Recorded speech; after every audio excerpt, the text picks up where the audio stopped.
Brought to you by TechnoSpark 20 series smartphones. I'm superhuman.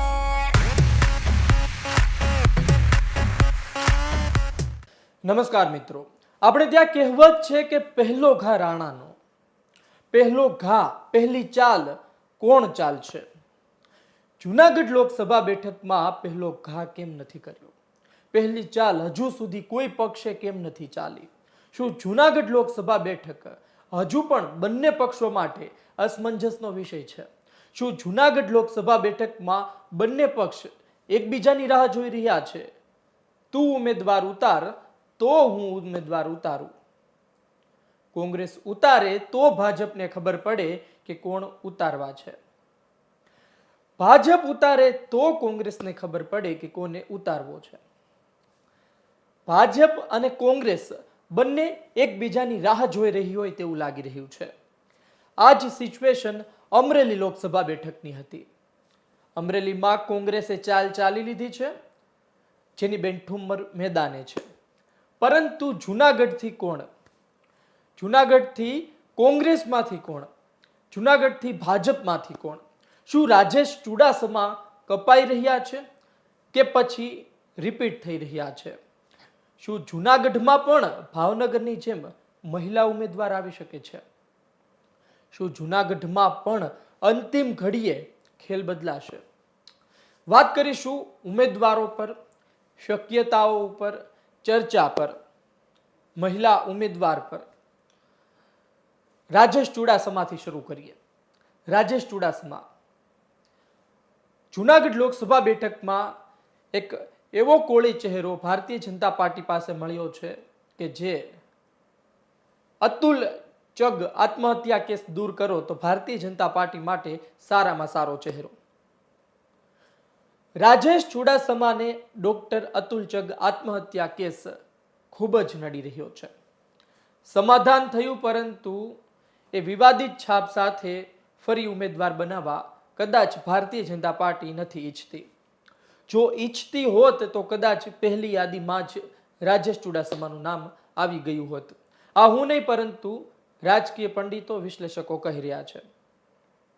અને જો Rajesh Chudasama repeat થાય છે તો કદાચ ભારતીય જનતા પાર્ટીની મજબૂરી હશે. કદાચ બીજો કોઈ ચહેરો ભારતીય જનતા પાર્ટી પાસે વિશ્વાસુ, વફાદાર અને નિર્વિવાદિત રીતે એક સારો ચહેરો નહીં હોય. રાજેશ ચુડાસમા પોતે વિવાદિત ચહેરો હવે થઈ ચૂક્યા છે, પરંતુ શું કરે? રાજેશ ચુડાસમાનું રિપ્લેસમેન્ટ કોણ? શું એ ગીતાબેન માલમ છે? કોર્પોરેટર રહ્યા વર્ષો સુધી, પૂર્વ મેયર, ડેપ્યુટી મેયર રહ્યા, કોળી સમાજમાંથી આવે છે. ગીતાબેન માલમની ચર્ચા જાગી છે આજકાલ કે તેઓ પણ આ રેસમાં છે, તેમને પણ અંતિમ ઘડીએ ટિકિટ આપવામાં આવી શકે છે. આપને ખબર હશે કે CR પાટીલ વંથલી આવ્યા હતા, એક બેઠક થઈ હતી, અમિત શાહ સુધી વાત પહોંચી હતી. આ તમામ વાત એક ચર્ચાનો વિષય બની છે.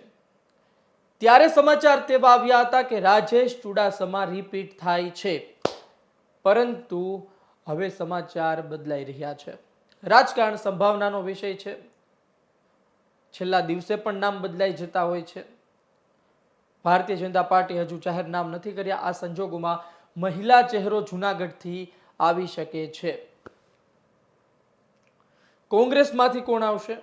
અને કોંગ્રેસ જો પહેલી ચાલ ચાલે છે તો ભારતીય જનતા પાર્ટી કોને ઉતારશે તેની વિશે ચર્ચા કરી રહી. કહેવામાં આવી રહ્યું છે, સ્થાનિક સૂત્રો કહી રહ્યા છે કે હીરાભાઈ જોટવા નક્કી છે. ગુજરાત કોંગ્રેસ હીરાભાઈ જોટવાને મેદાને ઉતારવા જઈ રહી છે તેવી માહિતી હાલ મળી રહી છે. હીરાભાઈ જોટવા આહિર ઉમેદવાર છે અને કોંગ્રેસે નક્કી કરી લીધું છે, પરંતુ કોંગ્રેસ ભારતીય જનતા પાર્ટીનો દાવ જોવા ઈચ્છે છે. કોણ ઉતારે છે? ભારતીય જનતા પાર્ટી પણ જોવા ઈચ્છે છે કે કોંગ્રેસ કોને ઉતારે છે.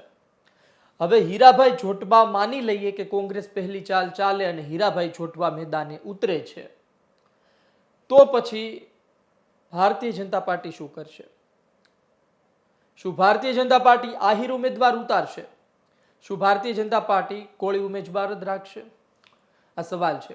એક ચર્ચા તેવી પણ છે કે અંબરીશ ડેરનો ઉપયોગ જૂનાગઢ લોકસભામાં કરી શકે છે. જો અમરીશ ડેરનો જુનાગઢ લોકસભામાં ઉપયોગ ના કરવામાં આવે, સામે આહિર ઉમેદવાર હોય તો પણ, તો સમજી લેવાનું કે કોંગ્રેસમાંથી આવેલા કોઈ પણ ઉમેદવારને લોકસભા લડાવવા ભાજપ ઈચ્છતું નથી. એ વાત પર એક મોહર લાગી જશે.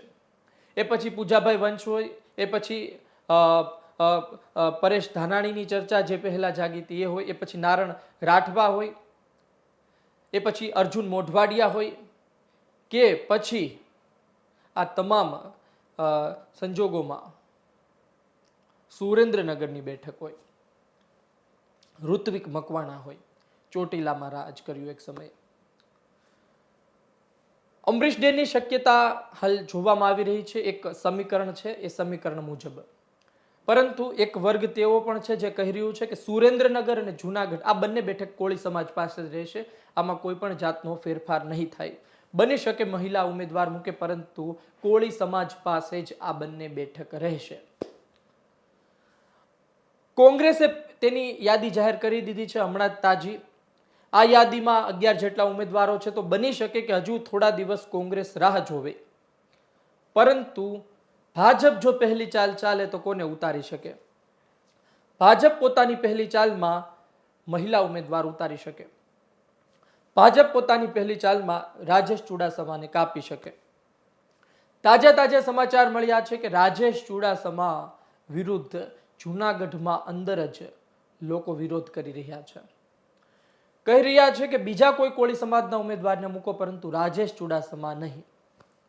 જોવું રહ્યું ભારતીય જનતા પાર્ટી શું કરે છે. રાજેશ ચુડાસમા તરફથી પણ એટલું જ લોબિંગ કરવામાં આવ્યું છે, એટલા જ પ્રયત્ન શરૂ છે. એ રિપીટ થઈ જાય તો પણ નવાય નહીં. આજની તારીખે પણ જૂનાગઢના લોકો કહી રહ્યા છે કે કંઈ પણ નક્કી નથી. ભારતીય જનતા પાર્ટીમાં કંઈ પણ નક્કી નથી. કોઈને પણ ઉતારી શકે છે. રાજેશ ચુડાસમા કપાશે તે પણ નક્કી નથી. 50% જોવામાં આવી રહ્યું છે. જોવું રહ્યું આવનાર સમયમાં શું થાય છે.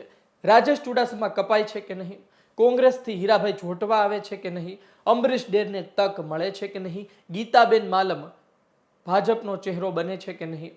જૂનાગઢ લોકસભામાં નવા જૂની થવા જઈ રહી છે એ વાત ચોક્કસ છે. આવનાર સમયમાં શું થશે ખબર પડશે. આપનું શું કહેવું છે? આપ કોને ઈચ્છો છો? આપનો અભિપ્રાય લખો. આપની તરફથી ભાજપથી કોણ ઉમેદવાર હોવું જોઈએ, કોંગ્રેસથી કોણ ઉમેદવાર હોવું જોઈએ? આપ ત્યાંના છો, આપને વધારે માહિતી છે, તો આપ કહી શકો છો કે કોનું નામ નક્કી છે ભાજપમાંથી અને કોંગ્રેસમાંથી કોનું નામ નક્કી છે. આપના અભિપ્રાયની રાહ રહેશે. આ વિડીયો પસંદ આવ્યો હોય તો લાઈક શેર કરવાનું ચૂકતા નહીં. મને આપશો રજા. નમસ્કાર.